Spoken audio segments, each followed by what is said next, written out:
অনেকদিন আগের কথা। এক বনে একটি সুন্দর পরী বাস করত। পরীর নাম ছিল এলিন। এলিনের কাছে ছিল একটি সোনালী নেকলেস, যা ছিল খুবই স্পেশাল। ওই নেকলেসের এমন শক্তি ছিল, যদি কেউ সেটা পরতো তার জীবন একদম বদলে যেত। এলিন জানতো সে এমন কাউকে ওই নেকলেসটি দেবে যার জীবনে সত্যিই কোনো সাহায্যের দরকার। একদিন একটা ছোট্ট মেয়ে আসিয়া এলিনের সেই বনটি খুঁজে পেল। আসিয়া ছিল খুবই ভালো মনের মিষ্টি মেয়ে, কিন্তু ওর বাবা মা না থাকায় ও ছিল এতিম, আর ওর জীবন ছিল দুঃখ দুর্দশায় ভরা। আর তাই আসিয়া এলিনের সেই বনটি খুঁজে পেয়ে একটু ভয় পেয়ে গেল, কেননা সেই বনটি ছিল অন্যান্য বন থেকে একদম আলাদা। সেখানের গাছগুলো পর্যন্ত কালো রঙের ছিল। সবাই মনে করত এলিনের সেই বনটি হচ্ছে অভিশপ্ত। বন্ধুরা, তোমরা যারা যারা গল্পটি দেখছো তোমাদের নাম কমেন্টে লিখে জানাও। আমরা নেক্সট গল্প তোমাদের নাম দিয়ে বানাবো। হঠাৎ এলিন আসিয়ার সামনে দাঁড়ালো আর বলল, এই যে মেয়ে, তুমি এই জঙ্গলে এলে, তোমার ভয় করলো না? কেউ তো এখানে প্রবেশ করতে চায় না, কারণ এই জঙ্গল শুধুমাত্র ভালো মানুষদের জন্য। আর এখন তো পৃথিবীতে ভালো মানুষ নেই বললেই চলে। আমি তো এত কিছু জানি না, আমার বাবা মা নেই। আমি শুনেছি এই জঙ্গলে এলে কিছু না কিছু পাওয়া যাবে, সেই আশা নিয়ে আমি এসেছি। আমি সাহায্য চাই আপনার। তুমি আমার রাজ্যে এসেছো, এই রাজ্যই আমার জঙ্গল, তাই আমি তোমাকে আজকে বিশেষ কিছু উপহার দেব। তবে সেটা অবশ্যই তোমাকে সাবধানে রাখতে হবে। নিরাপদে না রাখলে আর লোভ করলে সেই উপহারটা কোনো কাজেই আসবে না। কে উপহার পড়ে? এই নাও। এই বলে পরি তখন ওর দিকে জাদুর সোনার একটা নেকলেস বাড়িয়ে দিল। আর তারপর আসিয়া সেই নেকলেসটা হাতে নিয়ে গলায় পরল। সঙ্গে সঙ্গে আসিয়ার শরীর থেকে উজ্জ্বল আলো রশ্মি বের হতে লাগলো। এটা কি হচ্ছে পরি? আমার শরীর থেকে এমন আলোক রশ্মি বের হচ্ছে কেন? এখন কি হবে? কিছুই না, তুমিও আমার মতো একটা পরি হয়ে যাবে। যেহেতু তোমার আত্মীয় স্বজন কেউ নেই, তাই এখন থেকে আমি তোমাকে আমার কাছেই রাখবো। পৃথিবীর কোনো মানুষ যেন তোমার কোনো ক্ষতি করতে না পারে, তাই এখন থেকে তুমি আমার ছোট বোনের মতোই থাকবে। কি, পারবে তো? হ্যাঁ পারবো, অবশ্যই পারবো। আমারও কেউ নেই, আমারও খুব ইচ্ছা আমার কেউ হবে। এই সব কিছু দূর থেকে দাঁড়ানো এক ডাইনি দেখছিল আর বলতে থাকে, খুব শখ, একটা মানুষকে পরী বানানো হচ্ছে, আর এত বছর ধরে আমি এই জঙ্গলে আছি, আমাকে কোনো সুবিধা দেয় না, পারলে আমাকে মারতে আসে। আমি ওর ওই বোন আছিয়াকে এমন ভাবে লুকাবো যে পরী ওর খোঁজই পাবে না, আর ওর থেকে ওই বিশেষ জাদুর নেকলেস পরে আমি হয়ে যাব পরী। হা হা হা। সুযোগ বুঝে ডাইনিটা তাই করলো। আসিয়া জঙ্গলে খেলা করছিল, তখন ডাইনিটা আসিয়াকে কিডন্যাপ করলো, আর তারপর ওর গলা থেকে নেকলেসটা খুলে নিজের গলায় পরে নিল। এখন আমিও পরী হয়ে যাব, আর পরী সেজে মানুষের মধ্যে প্রবেশ করে যাকে ইচ্ছা তাকে শিকার করব, আর তারপর মানুষের তাজা তাজা মাংস খাওয়া থেকে আমাকে কেউ আটকাতে পারবে না। হা হা হা। এদিকে আসিয়া বন্দি ছিল, আর ও চিৎকার করছিল সাহায্যের জন্য। পরী, তুমি কোথায়? আমাকে উদ্ধার করো, এই ডাইনিটা আমাকে বন্দি করে রেখেছে। পরী, তুমি কোথায়? পরী আসিয়াকে একটা জাদুর আংটিও দিয়েছিল। পরী, আমি তোমাকে মনে করছি। ডাইনি আমাকে বন্দি করে রেখেছে আর নেকলেস পরে নিজে পরী হয়ে গেছে। তুমি পরী, আমাকে বাঁচাও, আর সাথে ওই ডাইনির হাত থেকে সাধারণ নিষ্পাপ মানুষদেরকেও বাঁচাও। ও এখনই বেরিয়ে পড়বে। পরী এলিন তখন দ্রুত সেখানে চলে এলো, আর তারপর পরী সেজে যখন ডাইনিটা বেরিয়ে পড়বে তখন তাড়াতাড়ি তার জাদুর কাঠি দিয়ে সেই ডাইনি সাজা পরীটাকে বন্দি করে ফেললো। তুই কি ভেবেছিলি শয়তান ডাইনি?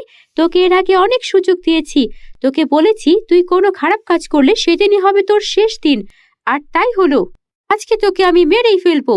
তারপর পরী সেই ডাইনির গায়ে আগুন লাগিয়ে দিল, আর তারপর আসিয়াকেও মুক্ত করলো।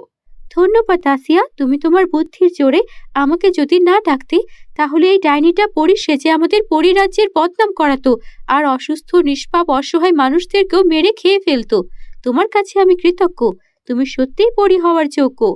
এরপর আসিয়া পরীর সঙ্গে হাসি খুশি জীবন কাটাতে লাগলো। বন্ধুরা, আমাদের চ্যানেলে তোমরা নতুন হয়ে থাকলে চ্যানেলটিকে সাবস্ক্রাইব করতে ভুলো না যেন। পরীর জাদুর সোনার গ্রাম। একটি ছোট্ট গ্রাম, যার নাম সোনার গ্রাম। গ্রামটি সবুজে ঘেরা, চারপাশে উঁচু পাহাড় আর নদী। কিন্তু গ্রামের লোকজন খুবই গরিব, তাদের জীবন কঠিন, কাজের অভাব আর দুঃখে ভরা। গ্রামের এক কোণে একটি পুরনো বটগাছ, তার নিচেই রয়েছে একটি ছোট্ট কুঁড়েঘর। সেখানে বাস করে একটি গরিব বাচ্চা মেয়ে, তার নাম মিনা। মিনার বাবা মা নেই, সে একাই থাকে। তার একমাত্র সঙ্গী হলো তার ছোট্ট কুকুর বাদল। বাদল, আজকে কোনো কাজ পেলাম না, কি করব এখন? ক্ষুধায় যে পেট চলছে। বাদলও মিনার দিকে তাকিয়ে কাঁদতে থাকে। হঠাৎ করেই আকাশে আলো জ্বলে উঠল। চারটি পরী এসে মিনার সামনে হাজির। তাদের পেছনে একটি কালো মেঘ। সেখান থেকে বেরিয়ে এলো এক ডাইনি, যার নাম কালিয়া।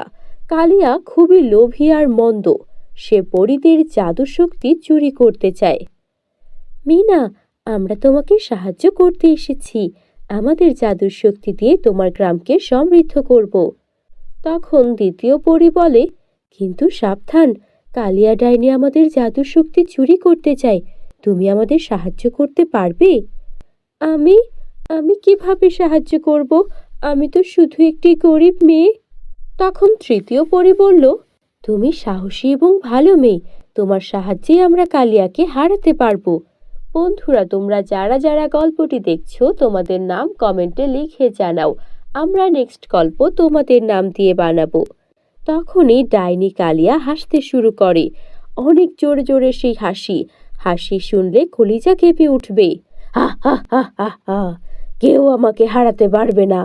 এই গ্রামের সব জাদুর শক্তি আমার হবে, শুধুই আমার। পরীরা মিনাকে একটি জাদুর লাঠি দিল। মিনা লাঠি হাতে কালিয়ার দিকে এগিয়ে গেল।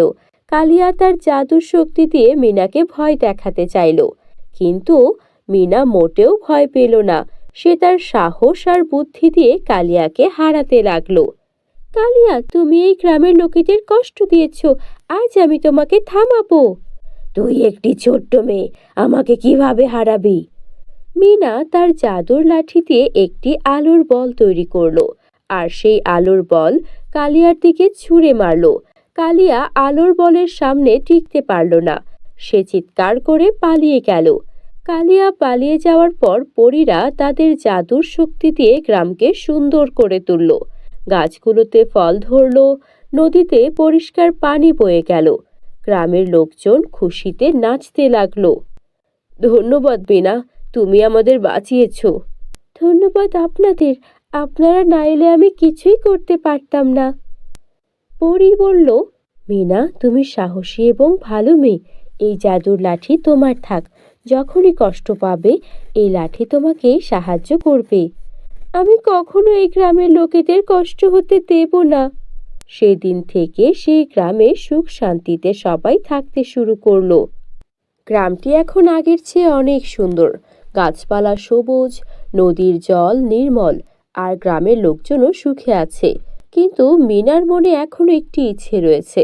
সে চায় তার গ্রামটি সত্যি সোনার গ্রাম হয়ে উঠুক, যেখানে সবাই সম্পদে ভরপুর হবে, কেউ কখনো অভাবী হবে না।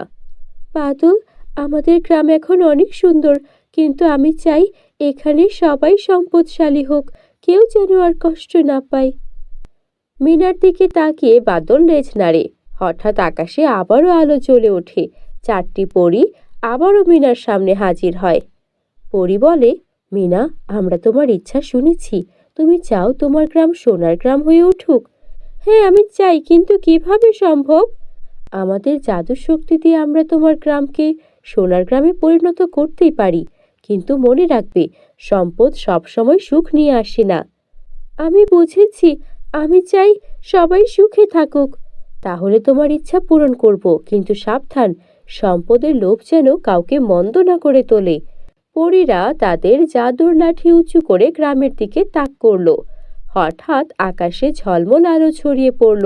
গ্রামের প্রতিটি ঘর, গাছ, নদী, এমনকি পাথরও পর্যন্ত সোনায় পরিণত হতে লাগলো। গ্রামের লোকজন অবাক হয়ে সব দেখতে লাগলো। আমাদের গ্রাম সোনার গ্রাম হয়ে গেল। ধন্যবাদ মিনা, ধন্যবাদ পরীরা। ধন্যবাদ আপনাদের, এখন সবাই সুখে থাকবে। কিছুদিন পর গ্রামের লোকজন সম্পদের লোভে পড়ে গেল। তারা একে অপরের সাথে ঝগড়া করতে লাগলো। কে কত সোনা পাবে তা নিয়েই বিবাদ শুরু হয়ে গেল। এই সোনার গাছটা আমার, তুমি এটা ছুঁয়ো না। না, এটা আমার জমিতে, তুমি চুরি করেছো। মিনা দেখল যে তার ইচ্ছার ফলে গ্রামের চারিদিকে অশান্তি ছড়িয়ে পড়েছে। মা ছেলের সঙ্গে ঝগড়া করছে, বউ স্বামীর সঙ্গে অশান্তি করছে। সবাই শুধু সোনা কালেক্ট করার জন্য একে অপরের প্রতি দুর্ব্যবহার করছে। আর আগের মতো গ্রামে কোনো সুখ শান্তি নেই। পুরো গ্রাম সোনার হয়ে যাওয়া সত্ত্বেও মানুষের লোভের কমতি নেই। সবাই শুধু আরো বেশি বেশি সোনার পাহাড় করতে চায়। যা আছে তা নিয়ে কেউ আর আগের মতো সন্তুষ্ট নয়। তখন মিনা ওর পোষা কুকুর বাদলকে আদর করতে করতে বলে, বাদল, আমি ভুল করেছি, সম্পদ সবাইকে সুখী করতে পারিনি, এখন কি করব? মিনা আবারও পরীদের ডাকলো। পরীরা আবার মিনার সামনে হাজির। তখন পরীরা বলে, মিনা, আমরা তোমাকে সতর্ক করেছিলাম তো, সম্পদের লোভ মানুষকে মন্দ করে তোলে। আমি বুঝেছি, এখন আমি চাই সবকিছু আগের মতো হয়ে যাক। সম্পদ নয়, শান্তিই সবচেয়ে বড় সম্পদ। তাহলে আমরা আবার জাদুর শক্তি ব্যবহার করব, কিন্তু এবার সবাইকে সতর্ক করে দিও, লোভ যেন কাউকে মন্দ না করে তোলে। পরীরা আবার তাদের জাদুর লাঠি উঁচু করে আকাশে জল করে উঠল। গ্রামের সব সোনা আবার আগের মতো হয়ে গেল। গাছপালা সবুজ, নদীর জল নির্মল, আর গ্রামের লোকজন আবারও শান্তিতে থাকতে লাগলো। গ্রামের লোকজনও এটা বুঝতে পারলো যে সম্পদ নয়, শান্তি সবচেয়ে বড় সম্পদ। তারা মিনাকে ধন্যবাদ জানালো। মিনা, তুমি আমাদের শিখিয়েছো যে শান্তি সবচেয়ে বড় সম্পদ। আমরা এখন আর লোভ করব না। তুমি আমাদের পুরো গ্রামটাকে জাদু দিয়ে সোনা বানিয়ে দিয়েছিলে, কিন্তু আমাদের মধ্যে থাকা লোভ আমাদের এই সোনাকে ধরে রাখতে দেয়নি। আমরা নিজেদের মধ্যেই ঝগড়া বিবাদে জড়িয়ে পড়েছিলাম। তাই আমাদের জন্য আমাদের গ্রাম এখন যেমন আছে তাতেই ঠিক আছে। আমরা দুবেলা কম খেতেও রাজি আছি, কিন্তু এভাবে নিজেদের সংসারে নিজেদের আত্মীয় স্বজনদের সঙ্গে ঝগড়া করে আমরা শান্তিতে কখনোই ছিলাম না। তোমাকে সত্যিই অনেক ধন্যবাদ। আমিও চাই সবাই সুখে থাকুক। আমি এই গ্রামটাকে সোনার গ্রাম করেছিলাম এই ভেবেছি সম্পদে পরিপূর্ণ হলে সুখ আসবে, কিন্তু সুখ তো পরস্পরের প্রতি ভালোবাসায়। বাদলও খুশিতে লেজ নাড়তে থাকে। বন্ধুরা, তোমাদের গল্পটি ভালো লাগলে একটা লাইক করে দিও, আর আমাদের চ্যানেলে তোমরা যদি নতুন হয়ে থাকো চ্যানেলটিকে সাবস্ক্রাইব করতে ভুলো না যেন। দুই পরীর জাদুর সোনার হাড়ি। অনেকদিন আগের কথা। আকাশে পরীরাজ্য, যেখানে চারপাশে রঙিন ফুল আর ঝর্ণার মিষ্টি সুর বাজছে। দুই পরী, এক দুষ্টু পরী চন্দ্রমল্লিকা ও আরেক ভালো পরী সূর্যমল্লিকা, নিজেদের জাদু ক্ষমতা নিয়ে আলোচনায় ব্যস্ত। চন্দ্রমল্লিকা বলে ওঠে, হ্যাঁ, তুমি সবসময় ভালো ভালো কাজ করো, এতে তো মজা নেই। আমি চাই মানুষকে ভয় দেখিয়ে আমার শক্তি বের করতে। হা হা হা হা। চন্দ্রমল্লিকা, সত্যিকারের শক্তি হলো অন্যকে সাহায্য করা। ভালো কাজে জাদু ক্ষমতা ব্যবহার করাই পরীদের প্রকৃত দায়িত্ব। তুমি যা করছো তা মোটেও ঠিক নয়। নিজের ক্ষমতার বড়াই দেখিয়ে সাধারণ মানুষদের উপর অত্যাচার করা এটা ঘোর পাপ। তুমি এমন করতে পারো না। তুমি এই পথ থেকে ফিরে আসো। বন্ধুরা, তোমরা যারা যারা গল্পটি দেখছো তোমাদের নাম কমেন্টে লিখে জানাও। আমরা নেক্সট গল্প তোমাদের নাম দিয়ে বানাবো। এদিকে বুড়ি পড়ি ওদের ঝগড়া দেখে দ্রুত ওদের দিকে আসতে থাকে। তখন বুড়ি পড়ি এসে বলে, আরে তোমরা থামো, তোমাদের ঝগড়ার সময় নয় এখন। মানুষের জগতে এক গরিব পরিবার খুব কষ্টে আছে, ওদের সাহায্য করতে হবে। এদিকে পৃথিবীতে তিনটি ছোট মেয়ে লীলা, মালা ও রেশমি, আর দুই দুষ্টু ছেলে কাদির ও রবি। তারা ক্ষুধার্ত এবং অনেক কষ্টে আছে। মা বাবা কাজের সন্ধানে বাইরে গেছে। যদি আমাদের কিছু খাবার থাকতো তাহলে খুব ভালো হতো। কতদিন ভালো মন্দ খাই না।